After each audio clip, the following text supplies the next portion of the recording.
So due to some technical failure, the recording stopped and I continued explaining the topic. I'll be again doing that. Okay, so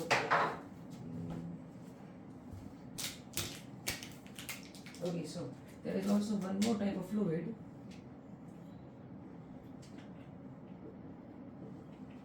known as Bingham plastics. Shear stress, velocity gradient du by dy. So Bingham plastics are plastics. I'll go to the definition. I will just explain. Bingham plastics are those plastics which flow after a certain shear stress is applied. Okay. So in normal terms, we can explain on a substance when a certain shear stress is applied, it starts flowing. These types of fluids are known as Bingham plastics. Okay. So moving ahead. Okay. So before changing the topic, I would explain you and give you some examples of Newtonian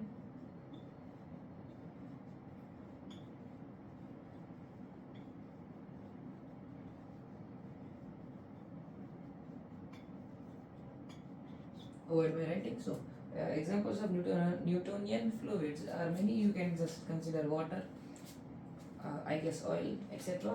And for non-Newtonian fluid, actually a non-Newtonian fluid also flows in your body. Yes, it's blood. Blood is a non-Newtonian fluid. So you would have a question, why it's non-Newtonian fluid? So you can just think, when you have a cut or a wound on your hand or on your body, blood starts flowing out, but after a certain time the blood flow stops. Yes, the clotting of blood is the reason why the blood is a non-viscous fluid. No. The clotting of blood is the reason why your fluid is non-Newtonian, or reverse. As your fluid or blood is non-Newtonian, is the reason why your blood gets clotted. Okay. An example of Bingham plastics is mayonnaise. Yes, mayonnaise is Bingham plastics, the one which you apply on bread and make sandwiches. Okay. So as you can think, mayonnaise only flows when a certain amount of shear stress is applied to it. Moving further, our next topic is compressibility. So without wasting time. Okay, so before compressibility, there are ideal fluids.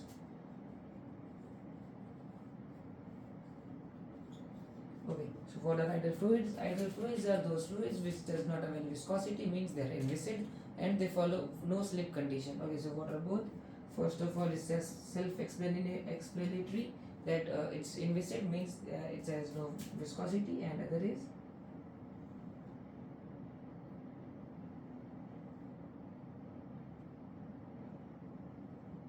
yes, other, not this sharp increase. Okay. So, property of fluid to have a zero velocity at the point of contact of it with surface is known as no slip condition of a fluid. Okay. So yes, this is no slip condition, and it's important. So the important ones, I will just mark it with red. Yep. So yeah. So if you consider an example which we took first for understanding viscosity, if you just remember, it was y, x, height I defined by y. For understanding viscosity, we just took it as different layers, a stack of different layers, and you can see here velocity is 0. Velocity here I told you varied with pi. We just took an example of one-dimensional fluid, and here we took velocity 0 as the fluid is in contact with the surface, due to which its velocity at that point or at that layer is 0. Okay, so yeah, that's all for no slip condition. Okay, you would have doubt about velocity profile of this and this. Yes, this is the velocity profile. Velocity first increases, goes to a peak and then decreases, and this also same, first increases, then is constant and decreases. Now you would have a question, why two velocity profiles for a same condition? Yeah, so this is for steady flow and this is for turbulent flow. So I hope you know what's turbulent flow and a steady flow. For a short recap, I'll just tell. I hope you had studied in earlier classes. There is a theorem of Reynolds. Reynolds number. So Reynolds number is rho v d divided by eta. So the value of Reynolds number tells that the flow would be here it's not volume, it's velocity. Okay, so Reynolds number tells that the flow, fluid flowing through a pipe or anything, would be turbulent or a steady flow.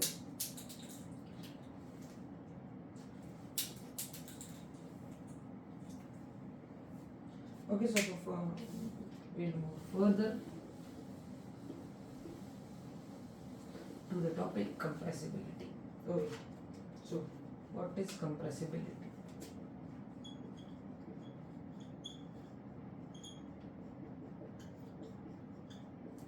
I'll just check and hope the recording is still going on, as it has stopped recording 3 times earlier and I explained compressibility 3 times, and I hope this will be the last time explaining it. Okay, so what's compressibility? Okay, so first I guess with this definition, change in volume or density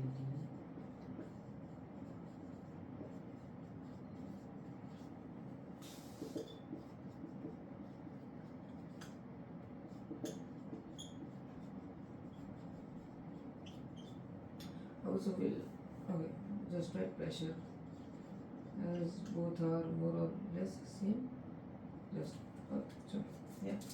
So compressibility is by definition is change in volume or density of a substance due to external pressure. Okay, so we understand the definition. When you apply an external or when an external pressure is applied, the volume gets changed, or the substance or we can tell that the substance got compressed, due to which volume get changed and due to which density is also changed.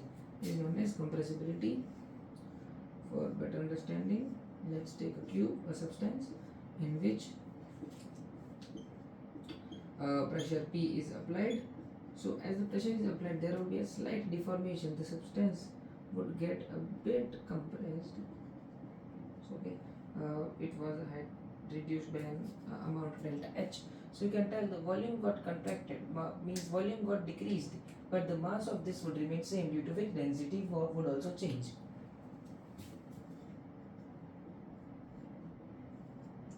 Volume changed and then volume decreased, so density increased. Okay, so yeah, as both changed, so you can tell compressibility, a substance which gets its volume changed or density changed when an external pressure is applied. Okay, so now just moving to the mathematical part, compressibility E is equal to negative of limit.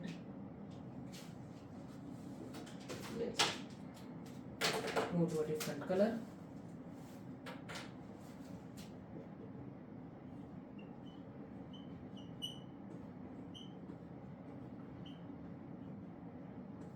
Okay. Compressibility is equal to negative of limit del tends to 0 dP by dVV. Okay, so why negative? As on application of external pressure P, your volume get decreased, due to which delta P is used. We can write E equals to, now when simplifying limit, we get this equals to negative V dP by dV. Okay, so for a substance or anything, mass is always conserved.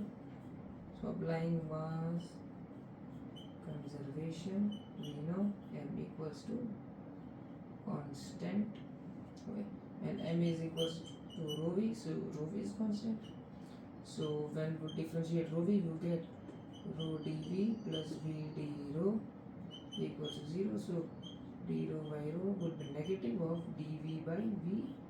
So from this, substituting equation 2 on equation 1, we would get elasticity E is equals to rho dP by d rho.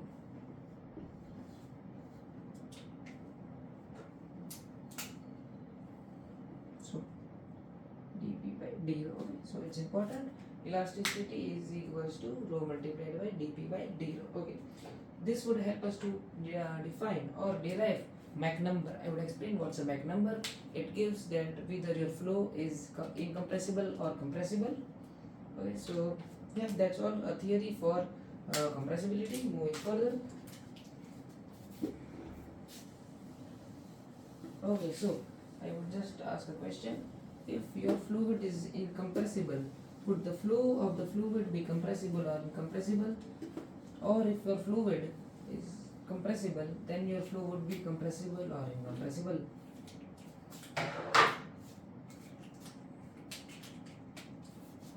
If your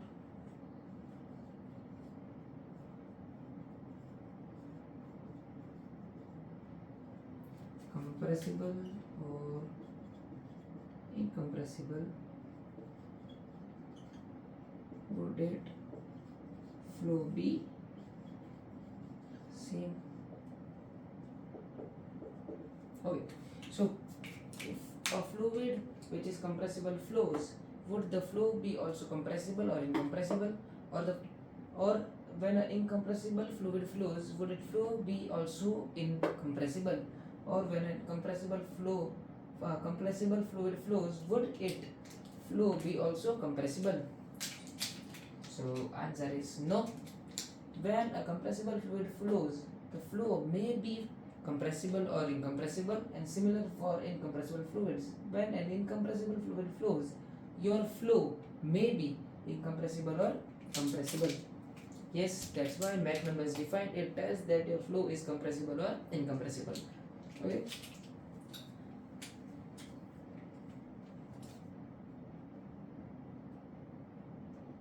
Okay, so now understanding the physical significance why in case of compressible or incompressible fluids the flow is not the same as flow may be compressible or incompressible. Okay, it is due to the change brought to density by the pressure of difference in pressure. Okay, so we can tell that when a fluid flows there would be a pressure difference due to which there would be a change in density at the change in density. Okay, so due to change in density there we can tell the fluid flow is compressible or incompressible. Okay, just adding definition. It can be determined by change in density. It can be determined whether the change in density determined either the change in the definition, either the change in density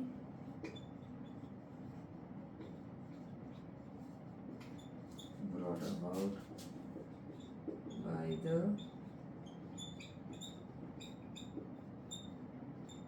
pressure difference caused by the flow is sufficient or not. Okay, so yeah, so if you take a fluid, a real fluid, then it would flow. There would be pressure difference due to which there will be a change in density. But if the change in density is less than 5%, then the fluid is considered as incompressible fluid, incompressible flow. Okay, so that's the derivation I am writing. Usually the flow of incompressible fluids are incompressible, and we cannot comment on the flow of compressible fluids. They can be both compressible or incompressible, but usually when incompressible fluid flows, its flow is also incompressible. Okay, so writing equation E equals to rho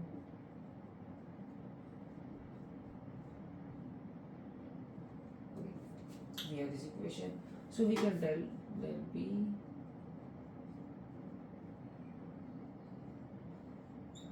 substituting as del is taken small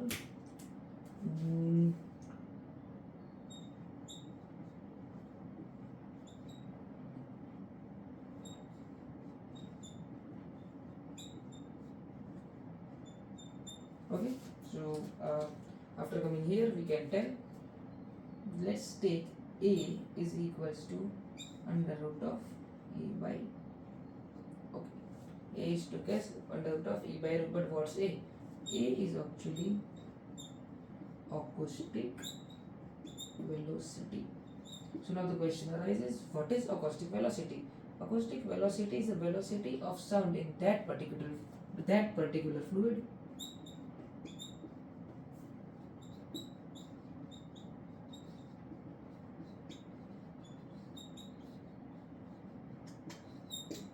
Okay. Okay, so moving further ahead, putting the value of a, we get v square by 2a square d rho by rho equals to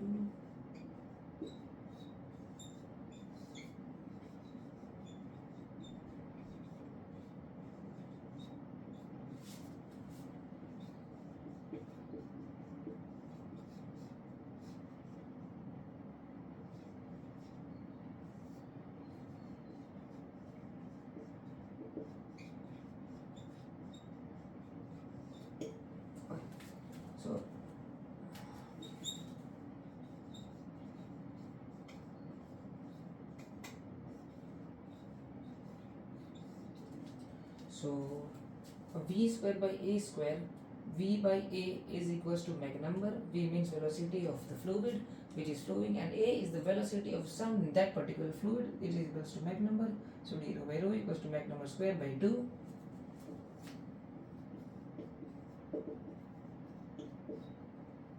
Mach number square by 2. Okay, so I told you the flow of a compressible or incompressible fluids is if d rho by rho in that particular flow is less than 0.05, means if the compression or percentage change in density is less than 5%, then the flow is considered incompressible flow.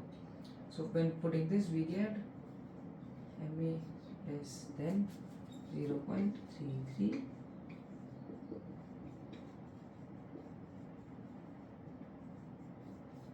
That particular flow is considered incompressible flow. Okay.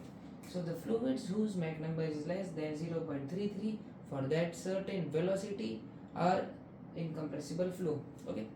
So why Mach number is important? First of all, why Mach number is important?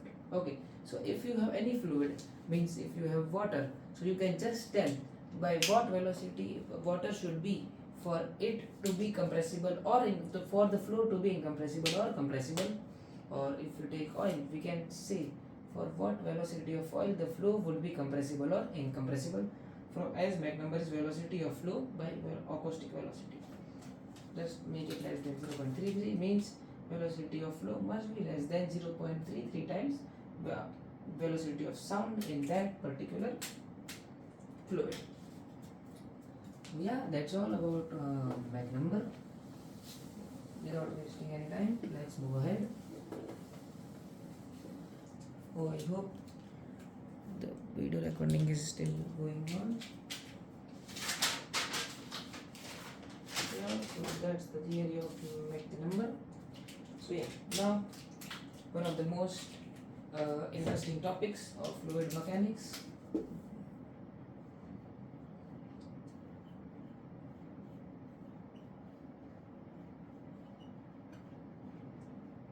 I hope surface tension also you had studied in earlier classes, but I'll explain it entirely still. Surface tension. Okay, surface tension would be determined by, or the notation of surface tension I took is sigma, or let's take T. Okay, the notation would be taken T. Okay, surface tension. For surface tension, let's assume you have a container full of water. I hope you know the basic definition of surface tension, but still I'll be explaining. And you take a particle somewhere here.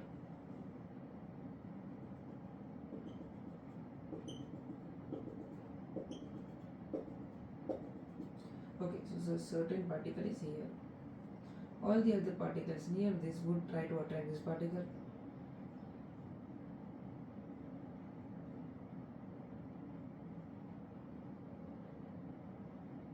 Okay, all the particles means there would be a sphere of the forces attracting this particular particle. Let it name particle A, due to which net force on this due to the attraction due to other particles is zero. As you can see, the forces would cancel out. But if you take a particular particle here, let it name be B, a force would be attracting this one, another particle by this one, like this. But as you can already see, due to all these forces, it won't cancel out, as the forces cancelling out were the ones which are on upper side, which are not present here, due to which there will be a net force down on this particular particle. This is known as surface tension. Okay, so yeah, so if you have a particular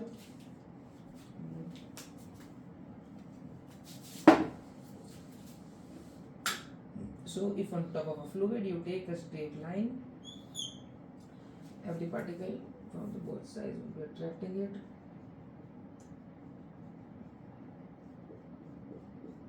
Actually, if you think surface tension, as you can tell it, the property of fluid to act as a stretched membrane on the top surface, due to which the surface tension occurs.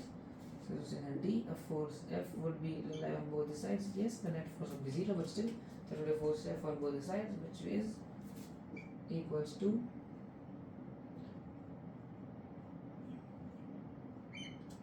the force due to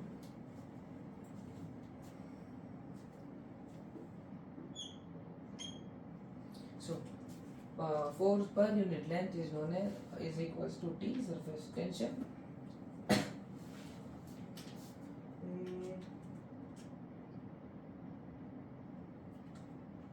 Yeah, that's it.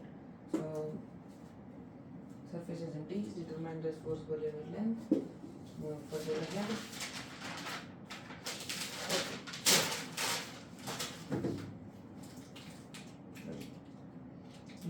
So let's assume a fluid element.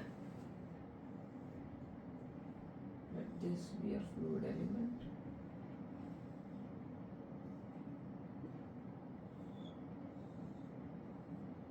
This is a fluid element. Let this be d theta 1, 2, d theta 1. Let this be r1. Let this be r2. Yes. Okay. So yes, it's like this. So if, as you can see, d theta by theta equals to L by r, length would be r theta. Means if a theta is small, it would be L equals to r d theta. Okay, so if you would tell that force on this length would be somewhat on this direction. On this one would be on this one, means on the length this one is somewhat like this direction. Okay, this also extends to both. On this element means every element here. So yes, if we just draw this triangle here, you will understand once I draw. Okay, so the force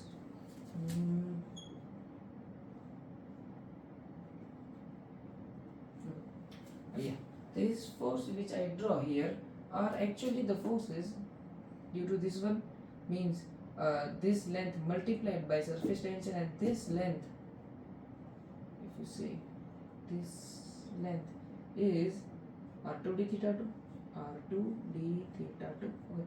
This length is r2 d theta 2, and if I just multiply t, I would get this force acting on along this direction, which is equals to t multiplied by r2 d theta 2. Similarly, force acting on these directions is t r1 d theta 1, t r2 d theta 2, t r2 d theta 2. Okay, this d theta 1. So as you can see, t r2 d theta 2 is tangential. So this would be 90, this would be 90, this would be 180 minus d theta 1. Okay, so breaking it from between, this would be pi by 2 minus d theta 1. Similarly, pi by 2 minus d theta 1 by 2. Taking the vertical component as the horizontal components would just get cancelled by each other. 2t r2 d theta 2 cos of pi by 2 minus d theta 1 by 2. Cos of pi by 2 minus theta is sin theta. It is equals to 2t r2 d theta 2 sin d theta 1 by 2. As theta is very very small, it can be approximated and written as r2 d theta 2 d theta 1 upon 2, which is equals to d2 r2 d theta 2 d theta 1. Okay, so yes, this would be the net force acting downward due to this element. Similarly, for doing this element, you will get, you write it as F1, you got F1 as T R2 d theta 2 d theta 1. I hope that's the answer, yes. And similarly for F2, you would get T R1 d theta 1 d theta 2. Yes, that would be the net force acting downwards due to surface tension. But always remember, there is also pressure. There would be a pressure, let's think it, P1 here, and external pressure P0. Usually P0 is P atmosphere, but here we take P0. The difference in pressure multiplied by area equals to Fy.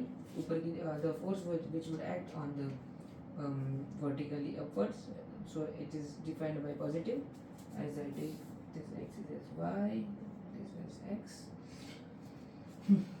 P1 minus P0 multiplied by area. Area is R1 d theta 1, R2 d theta 2. I took this area and shown by this shaded region. Yes, we can assume it as a rectangle, as this is a very small element.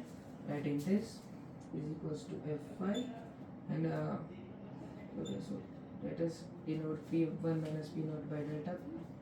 R1 d theta 1, R2 d theta 2, and equating it to this force, as it is in equilibrium, so both force should get cancelled out. The sum of these means T R1 d theta 1 d theta 2 plus T R2 d theta 1 d theta 2. Yes, from the direction T theta 1 theta 2 T theta 1 theta 2 would get cancelled, means delta P R1 R2 is equals to, T would get cancelled out, T R1 plus R2. So yes, we get delta pressure equal to temperature times R1 plus R2 divided by R1 R2.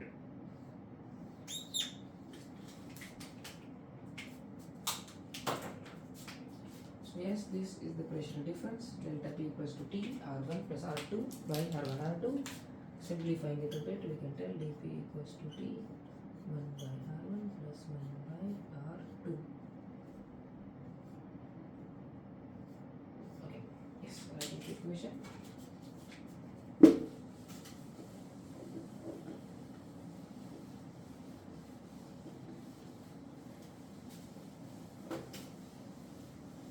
There are a few cases of this equation that I will be explaining. Let me check and hope the recording is still going on. Yes, it is.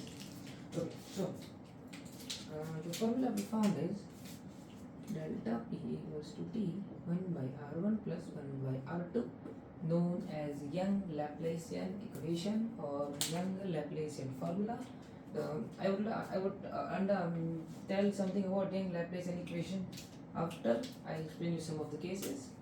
Okay, so this we find for an element for air, water element, and in which there was a thin curved boundary, means as here we took and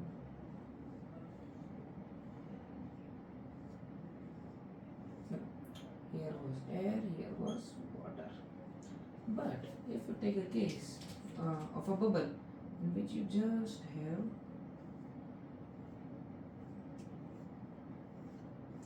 a surface of air, water, and again air means it's a bubble. Here is a water film, air, air. Okay. So what would happen in this case? Will this formula be still valid for bubble? If you think a bit, you can tell what would be the variation for the case like this, where there is air, water, air boundary, or any gas, water, any gas boundary. So yeah, I will just write it would be equals to delta P would equal to 2 multiplied by T 1 by R1 plus 1 by R2. You can remember it like that there are two sides of air, so 2, and one side of air, so 1. So yeah, the physical significance of it, why 2 occurred here is that there's a thin water film here, due to which there will be force due to external boundary, which is 1, and there is one more due to the another boundary of air water. One force due to air water, and another due to water and air. That's why 2 is multiplied here. So yeah, that was actually the case. So now I will be calculating something. So yeah, 1, if we take a air water drop, you can just tell the pressure difference dP equals to T R 1 by R plus 1 by R. So 2T by R for a drop. Second, for a bubble again, air, water, air, delta P equals to T. Yes, you got it right. It will be 4T by R, 1 by R plus 1 by R equals to 4T by R delta P. You are absolutely correct. And one more thing for make you just thinking is a jet flow like this. A fluid is flowing, the radius of pipe is R, and the front surface is just a circle. So for this, what would be the pressure difference? What would be the pressure difference inside and outside? Here there would be some pressure P naught, and over here it would be P1. What would be the pressure difference? So yeah, keep thinking. That's a question for you. I'll explain it later. Just pause the video here and think yourself what would it be, because I will explain it in next topic or next part.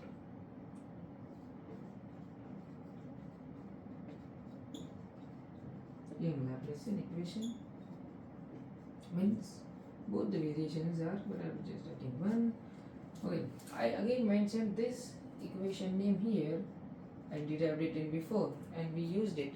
So why I mention it here? Just for letting you know one topic. So how to put R1 and R2. Okay? Yeah.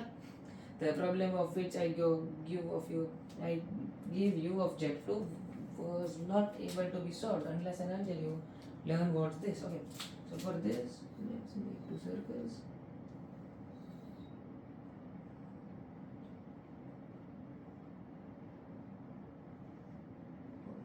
Circles, R1, R2, okay, smaller R2. Okay. So yes, R1 and the values of R1 and R2 are put according to 2 circles perpendicular to each other. Yes, for the case of sphere both were equal, so for bubble and drop you were able to find the formulas, but for jet flow you won't be able, as you would have a doubt for where to put the values of what would be the values of R1 and R2. Yes, the R1 and R2 would be the values of the radiuses of the perpendicular circles. So again, taking that particular question, yes, you might have already found the answer, and I hope it would be correct. The pressure delta P would be T 1 by R1 plus 1 by infinite delta P would be T by R1. So if we assume 2 circles here, one like this, the perpendicular like this, you can see the radius of perpendicular circle is infinite, as it's a plane, it's just a plain disk, a plain circle here. So the radius, if we make the radius, this radius r2 infinite, we would get a plane circle infinite and t by r1. Yeah, that was the only thing I would like to tell you. This equation is known as the Laplacian equation. We know the proof. Yeah, that's the problem object. Then just remember the circles.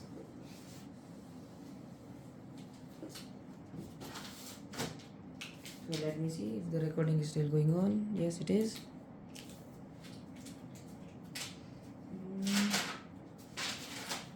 Okay, so last topic for this video, as if I would take one more topic, the video would lecture would go above 1 hour. Capillary action.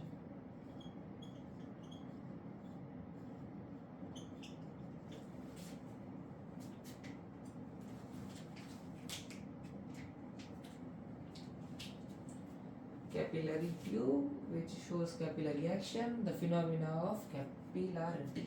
Okay, so understand what is a capillary tube. Capillary tube is a thin tube. When immersed in a fluid, partially the level of fluid in that particular tube rises due to the pressure difference, is known as capillary tube. Now, yes, we will prove the height.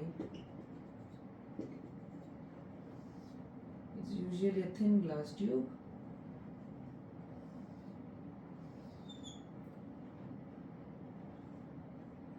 Okay, so yeah, height of the fluid won't always rise. It depends on the fluid. So we'll just explain it. Let's take this edge. It depends whether the fluid forms what kind of meniscus. For convex meniscus, for concave meniscus it rises upwards, and for concave meniscus it actually sinks down at depth h. Yes, if you think mercury, it's a correct example. Mercury has a concave meniscus. Yeah, yes, I will explain why concave meniscus goes to a depth of h and why a convex meniscus goes to a height of h. Okay, for proving the formulas of h, we will first make a zoomed diagram of the tube. A very zoomed diagram of the tube. I will explain it by two methods. Let just write m1. Okay, so let's take m1, the height h. The meniscus fluid, the fluid here is neglected as it's very less. Let's take angle of contact equals to theta. Definition: angle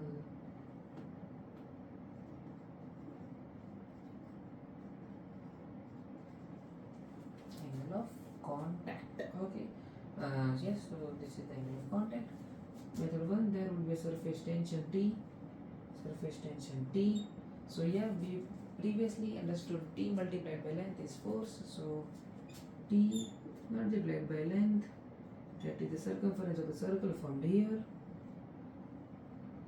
Let us take R as the radius of the capillary tube, equals to Fy. So there will be a net force in up direction known as T multiplied by 2 pi r, and there would be a pressure P1, pressure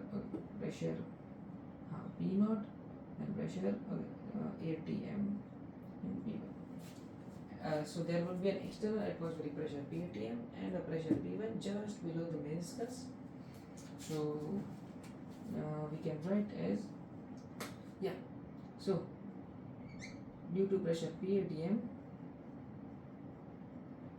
and due to pressure P1, we can just write pressure P1 having force upward, acting upwards, which is equals to P1 multiplied by pi r square minus P atmosphere multiplied by pi r square equals to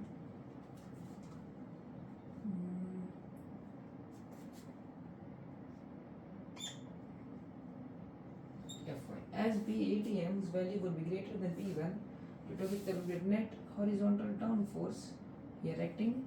Now equating the both equations, we can just tell T multiplied by 2 pi r, which is equals to um,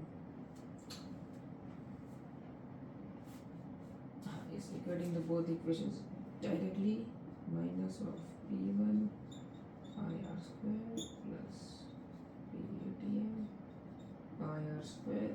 Now you know here the pressure is P1, so P1 plus rho gh equals to P atmosphere. So you would have a question from where this came. If you remember the diagram of the manometer,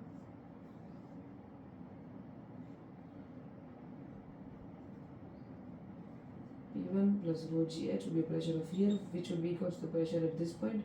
This point is P18, so P1 plus rho gh equals to PATM. So yeah, T multiplied by 2 pi r equals to pi r square. So yeah, here it would be PATM minus P1, equation 1, equation 2. Substituting value of equation 2 in equation 1, we get T multiplied by 2 pi r is equals to pi r square times rho gh. Okay, cancellation of pi, 1 r, so you get 2t. Okay, yeah. If you think, you just take the component of t in the vertical direction, so it would be here a multiple of cos theta 2, which I forgot. Multiple of cos theta, that will be 2t cos theta equals to rho gh multiplied rho gh. I forgot a term of r, right? Multiplied by. So we get height equals to 2t cos theta upon rho g r. Extremely sorry for forgetting the value of cos theta, as you took the vertical component of it. So it would be here t cos theta. You took just the component of it, vector resolution.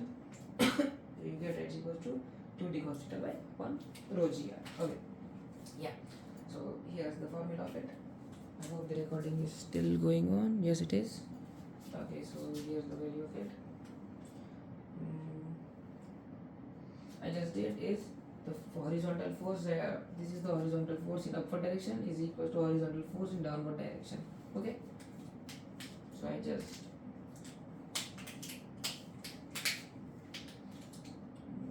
horizontal force in upward direction. This is also horizontal upward direction. The net summation should be 0. Well, this should be equal to this.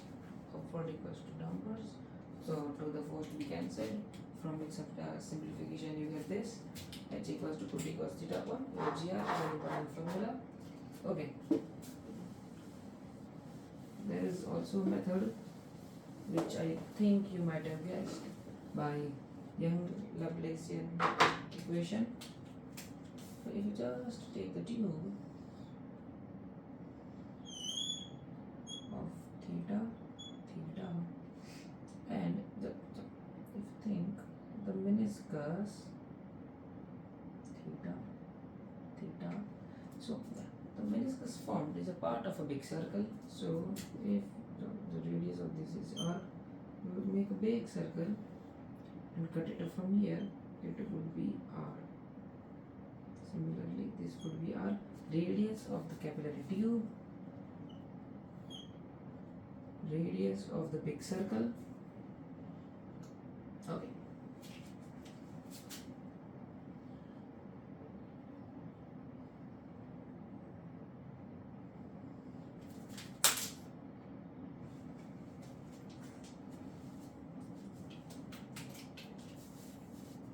Yeah. So here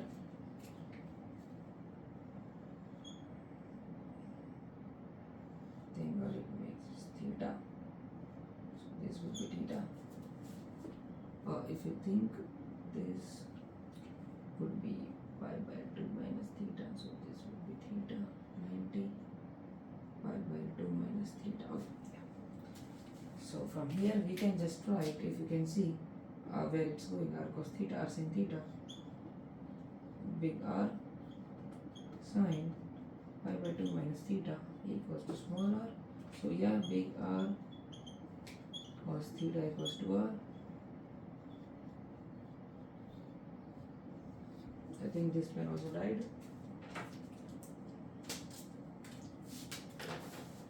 R upon it is method 2. Okay, so we got r's value this, and by Young-Laplacian equation we can write dp equals to t, as there is air and water surface, no air water air surface, so no multiple of 2 here. 1 by r plus 1 by big R equals to 2t by r. Okay, and what's the value of delta p? We found from the previous problem, it is equals to rho gh. If you want again, we can just derive here.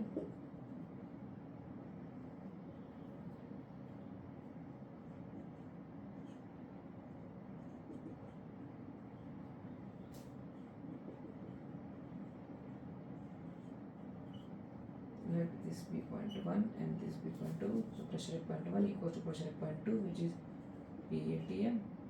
So yes, PATM minus P1 equals to rho gh. Substituting rho gh, we get again h equals to 2t into rho g into big R. Substituting the value of big R, you get 2t cos theta upon. Same formula but a different approach. So yeah, we solved it by